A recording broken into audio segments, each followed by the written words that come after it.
Radio, where freedomizers freedomize freedom. It's Feline Fury time. Hello, freedomizers and friends. This is TigerLily. Thank you for staying tuned after Cheryl's great show. photographyisnotacrime.com. And he is one of these people who gets into the grill of these cops when they are doing their duties to make sure that they do not hurt any citizen. Because as a lot of us know, some of these cops are out of control. So let me just tell you a little bit about Carlos Miller and give him a chance to call in. And because he didn't confirm this morning with me, so that's a little bit concerning to me in the sense that I hope he's okay. The only other time I've ever had a guest lined up that didn't show up, it was because he had broken his back. He was out in the woods somewhere, and there was no way for him to contact me to tell me. He felt very badly about it, but I learned my lesson. Plan B, because the show must go on. So let me tell you a little bit about Carlos Miller. He had a trial. He's had several trials where, because he gets not convicted, but charged by cops, they get frustrated with him because he's not going to back off. He's not going to take his camera away. He wants to catch these guys, or at least keep the public safe. And he's one of many activists that are doing that, but he's one of the pioneers in this. I had the privilege of interviewing the great Antonio Bueller out of Austin, who is doing the exact same thing. And he started doing this videotaping and recording these cops as a result of a very horrific experience that he had on New Year's Day in just a year ago. Cops are the biggest threat to our liberties today. They are sociopaths. They are psychopaths. They are just absolutely out of control. People who think that this is the land of the free, home of the brave. Get a clue. We're not so free anymore. What right is there that we have? What is a right? We don't have the right to bear arms anymore when you have to ask for permission, when it's got all the options. And then you have the mass media saying, oh, we got to get the guns away from people. So, this show today is going to be a little bit about Carlos Miller, who was supposed to be my guest, and a little bit about just do some critical thinking exercises in your brain. So Carlos posted that he was being charged and for, obstruction or some BS kind of a charge. And he posted this on his website about that trial because he was found not guilty after a whole lot of abuse that he had to endure.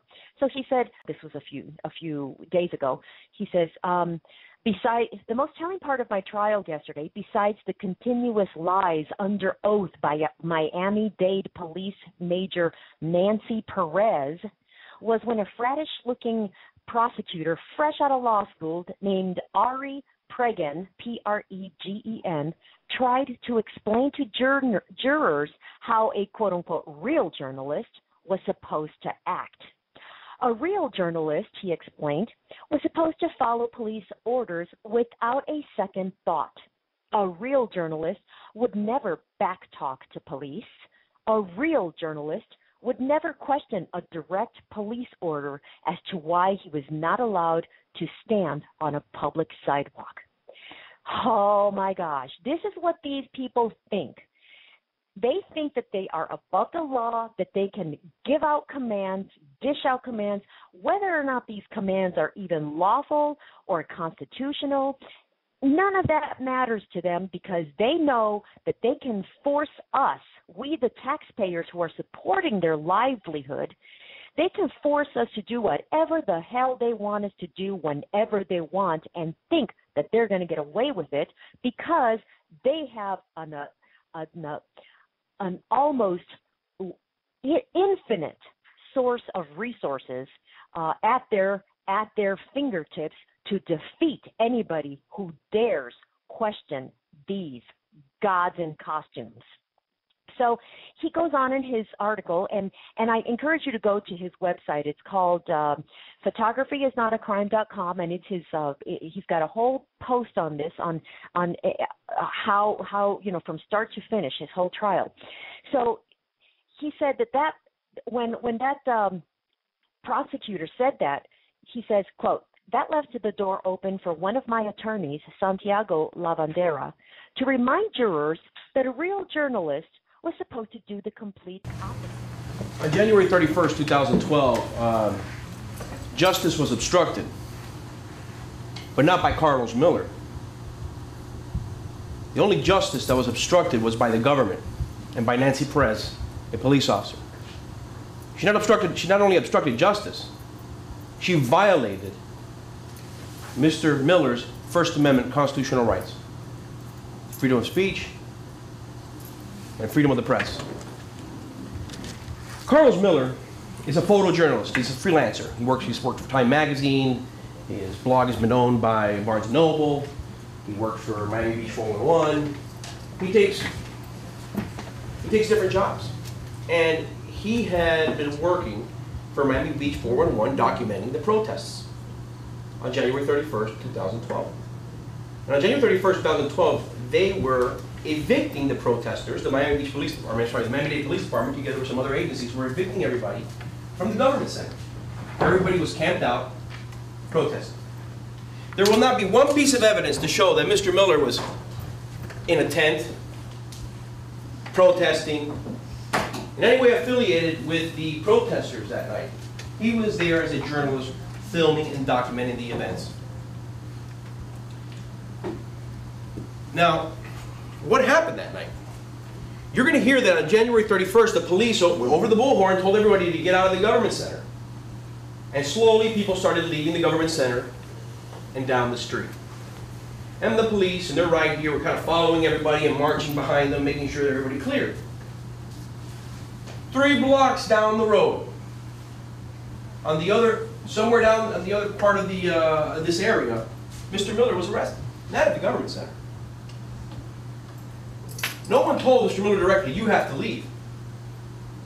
You see, because he was there as a journalist. And there's no question that he was a journalist and that he was there as a part of the media. In fact, a member from the Miami Herald who was there documenting the arrests and the protests, just like Mr. Miller was, will testify. There's no question in my mind. He was a journalist. In fact, he'll tell you, he even had to ask the police, "Am I doing something wrong?" Because he was just feet away from Mr. Miller. But you know what? They arrested Mr. Miller, and not Glenn Garvin from the Miami Herald or anybody else who was on the sidewalk documenting this incident, because he got personal. The state may not want to talk about this during the course of their trial, but you're going to hear about it through cross-examination and other witnesses. You're going to hear that Mr. Miller at one point was documenting an arrest, and he was filming it, and there was a police officer blocking his shot. You'll conclude at the end of this case that police officers aren't crazy about being filmed, especially when they're effectuating an arrest for civil liability and other reasons. And yes, he may have used some foul language, like, I think he said, "Get the F out of the way, please, you're blocking my shot." You'll see at one point that that's pretty much the context of what Mr. Miller did. But see, Nancy Perez, the public information officer, she saw that, and she registered it. She didn't act on it right away. See, she's been doing this for 26 years, way too long. She knows better than that, especially when there's cameras everywhere. So she waited, and she waited to the right time, 3 blocks down the road, when she saw him, and she said, "Aha, we told you before, you're not supposed to be here. 39 this guy." And they arrested him for nothing. For exercising his First Amendment rights, for being an American, just because she didn't like him. That, members of the jury, is un-American. And I believe that's what you'll conclude at the end of this case happened.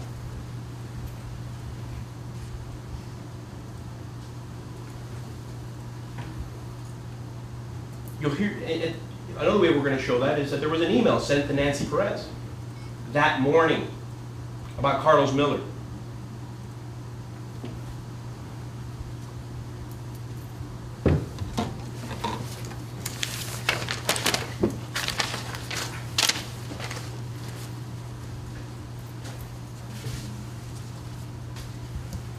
Sent to Nancy Perez. Objection, counsel is testifying. part of the evidence they're going to hear. The evidence that you will hear, so let's just set that the evidence you will hear. Go ahead. And she was aware who Carlos Miller was because they were told. Carlos Miller, photojournalist, watch out for him. He's going to be at the event. So she knew who he was. She kept an eye on him. She didn't do anything at first. The moment that he did something she didn't like, she arrested him. Because she didn't like what he had to say or do. And members of the jury, that's what you're going to conclude happened at the end of this case. And when you put the facts together with the law, you come to the only conclusion that is consistent with the law, the facts, what is right, and what is fair and just under the Constitution of the United States, and that is the verdict that Mr. Miller is not guilty. So now he quoted exactly what the lawyer said, and this is what his defense attorney said. Quote, "In this country, when you're a journalist, your job is to investigate, not to be led by your hand where the police want you to see so they can hide what they don't want you to see. No, when you're a journalist, a real journalist, it's your job to go and find the truth. As long as you are acting within the law, as Mr. Miller was, you have the right to demand and say, no, I'm not moving. I have the right to be here. This is a public sidewalk. I have the right to be here." He did his job. He has the right to do his job the way he sees fit. It's not up to these prosecutors to tell anybody, much less an independent journalist, how to do their job.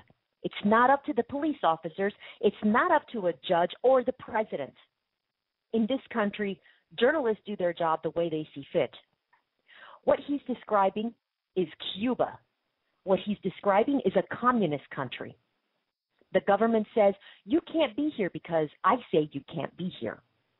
And it's infuriating to me that as a prosecutor would try to get up here and try to convince you, because they're talking to the juror, try to convince you that just because a police officer says something, that he has to bow his head and walk away.